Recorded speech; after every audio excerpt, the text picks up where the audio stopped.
인싸와 아싸 모두의 보금자리라는 제목으로 말씀을 나누겠습니다. 학교 선생님들 입장에서 한번 보면 아무래도 공부를 좀 열심히 하면서 선생님 말씀 잘 듣는 학생이 좀 더 눈에 띌 겁니다. 원래 사람이 모인 집단에서는 솔선수범하는 사람이 더 주목을 받는 법이잖아요. 잘하는 아이를 주목하는 것은 자연스러운 겁니다. 하지만 좋은 선생님이라고 한다면 잘하는 아이가 좀 주목하게 되더라도 학교 적응을 잘 못하고 엇나가는 아이에게 좀 더 마음을 쓰는 경우가 많아요. 부모가 자식 키울 때도 보면요, 그렇잖아요. 뭐든지 잘하는 애는 지켜봐도 안심이 되지만 문제를 많이 일으키는 아이는 더 많이 좀 손이 가는 법이죠. 그렇다고 잘하는 애를 소홀히 한다는 건 아닙니다. 낳은 아이들을 모두 다 사랑하는 건 부모의 마음 아니겠습니까? 다만 아이가 실수를 많이 하고 잘못을 많이 하고 좀 뒤처지면 부모의 심정으로 더 애를 많이 쓰게 되고 더 많이 끌어주게 되고 이제 그런 일들이 있는 거죠. 교회 목사님 입장에서도 좀 보면요, 말씀과 기도, 교회 봉사 열심히 잘하고 목사 말 잘 따라주는 교인이 좀 더 눈에 띄겠지만 신앙 문제가 많은 교인들, 신앙이 좀 뒤처지는 교인들, 교회 안에 깊이 들어오지 못하는 교인들에게 더 관심을 많이 가지게 또 됩니다. 그래서 좋은 교회는요, 신앙생활 잘하고 교회 봉사 열심히 하고 그런 열심히 있는 사람들 뿐만 아니라 그렇지 못한 사람에게도 따뜻한 관심, 애정을 느낄 수 있는 곳이 되어야 합니다. 예수님에게 12 제자가 있었죠. 오늘 말씀에 나온 12 제자의 명단이 나오는데 수제자 베드로부터 해가지고 예수님을 팔았던, 배반했던 가룟 유다까지 12명의 이름이 나옵니다. 이 제자 그룹 안에서 보면요, 예수님을 잘 따르는 사람들이 있었는가 하면 뒤처진 자들도 있었을 거예요. 베드로와 안드레 두 사람은 친형제지간입니다. 그리고 세베대의 아들 야고보와 요한 또 두 사람이 서로 또 친형제지간이죠. 게다가 이 네 사람은 같은 어부였고 같은 지역에 또 살았고 지인 관계였습니다. 게다가 이 넷 중에서 3명 베드로와 야고보와 요한은 예수님이 따로 데리고 다니실 정도로 핵심 제자로 분류가 되었어요. 그래서 이 핵심 3인방이라고 하면 같은 지역, 같은 직업 출신이고 게다가 지인 관계이고 그래서 아무래도 서로 간에 다른 제자들보다 더 끈끈하게 뭉쳐서 열심히 주님을 따랐겠죠. 하지만 그에 반해 어떤 제자들은 지금 본문에서는 이제 이름이 나오죠. 제자 명단에 이름은 나왔지만 그 외에 성경에서는 전혀 언급되지 않을 정도로 존재감이 없기도 했어요. 예수님께서 12 제자를 불러 공동체를 만드셨어요. 제자 공동체. 항상 같이 하셨죠. 이 12 제자는 늘 주님을 따라다녔습니다. 말 그대로 공동체예요. 같이 먹고 같이 자고 늘 같이 다니는 이 12 제자 공동체를 예수님이 직접 만드셨는데 하지만 그 멤버가 모두 모범적인 제자들은 아니었다는 겁니다. 가룟 유다 보시면 알겠지만 배반해서 예수님을 팔아넘겼죠. 그리고 가장 선두 제자인 베드로, 이 베드로마저 예수님을 3번이나 부인하고 추락해버린 일까지 있었으니 이 제자 그룹은 전체적으로 문제투성이가 많은 멤버들이라 할 수 있겠습니다. 하지만 이 불량 제자들이 많은 이 공동체는 참으로 따뜻하고 좋은 복음의 공동체였습니다. 왜일까요?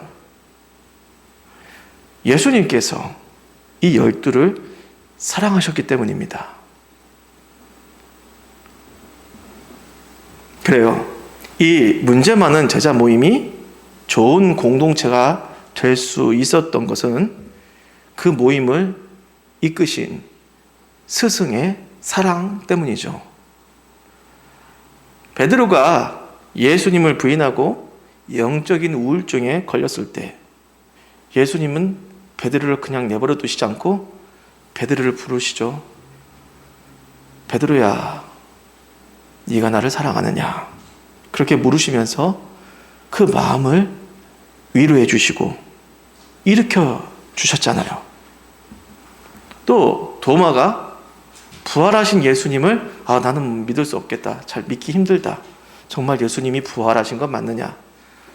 의심하고 있을 때 예수님께서는 직접 자신의 몸에 있는 못 박힌 손과 발 그 못자국을 이렇게 보여주시면서 믿으라고 주님께서 그렇게 배려해 주셨죠.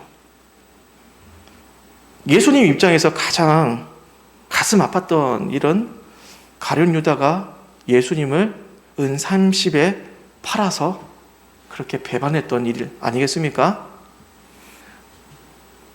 그때 예수님께서는 유다의 속마음을 다 알고 계셨으면서 그를 끝까지 비난하거나 내치지 않으셨고 유다의 손에 팔려 체포를 순이 당하셨습니다. 제자들은요, 넘어지고 불성실하고 제멋대로 엇나갈 때 그럴 때마다 예수님은 그들을 내치지 않으셨고 사랑으로 받아주셔서 언제나 이 공동체 안에 있을 수 있도록 따뜻한 보금자리가 되어주셨습니다. 이 주님의 교회라고 하는 건요, 이러한 12제자 공동체를 모티브로 하여 세워진 모임이라고 할 수 있겠습니다. 이 자리는 모범적인 신앙을 가진 사람들 뿐만 아니라 신앙의 문제를 많이 안고 있는 사람들까지도 안심하고 머물 수 있는 곳이어야 합니다. 이 젊은 세대층에서 쓰는 표현 중에 아싸, 인싸라는 말이 있습니다. 인사이드는 안에 있는 거예요. 그래서 무리 속의 중심이 되는 주목받는 사람들을 뜻하고, 아싸는 아웃사이더, 바깥이죠. 무리 속에 끼지 않고 바깥에 있는 주목받지 못하는 주변인들을 뜻해요. 예수님의 12제자 이 그룹 안에서도 상대적으로 인싸로 보이는 사람이 있고 또 아싸로 보이는 제자들도 생각할 수 있잖아요. 교회 안에서도 우리가 신앙적으로 볼 때 아싸가 있고 교회의 교인이긴 하지만은 바깥으로 맴도는 아싸도 있을 수 있습니다. 하지만 주님의 교회는요, 아싸 그 자신이 있는 모습 그대로 이 교회에 머물면서 차근차근 신앙이 성장하고 구원의 열매를 맺을 수 있는 그런 곳이어야 한다는 겁니다. 사람들끼리 그렇게 눈에 보여지는 열심도를 보면서 인싸와 아싸를 이렇게 경계를 세우고 구분하여 버리는 이런 것들을 다 허물어 버리고, 이건 사람들의 관점이고 사람들이 이제 이렇게 생각하는 그런 기준, 경계들일 텐데, 그러니까 사람들 입장에서 인싸고 아싸야 이런 것들 다 허물고 그저 예수님의 사랑으로 모두가 있는 모습 그대로 품어주고 하나가 되어 평안히 머물 수 있도록 하는 곳, 그곳이 바로 복음의 교회 공동체라는 겁니다. 말씀을 좀 이렇게 정리를 좀 하도록 하겠습니다. 여러분은 인싸입니까? 신앙 안에서, 교회 안에서 아싸입니까? 사실 이렇게 말하는 것 자체가 그렇게 좋은 표현은 아니에요. 열심히 다닌다고 인싸고, 좀 교회 활동을 좀 덜 한다고 아싸라는 그런 표현 주님께서는 안 쓰실 줄 믿습니다. 예수의 제자들이 모인 공동체는요, 인싸와 아싸가 서로를 구분하지 않고 있는 모습 그대로 주님께서 받아들여 주셔서 주님의 사랑을 받아 하나가 되는 곳이라고 오늘 말씀 우리가 정리해 볼 수 있겠습니다.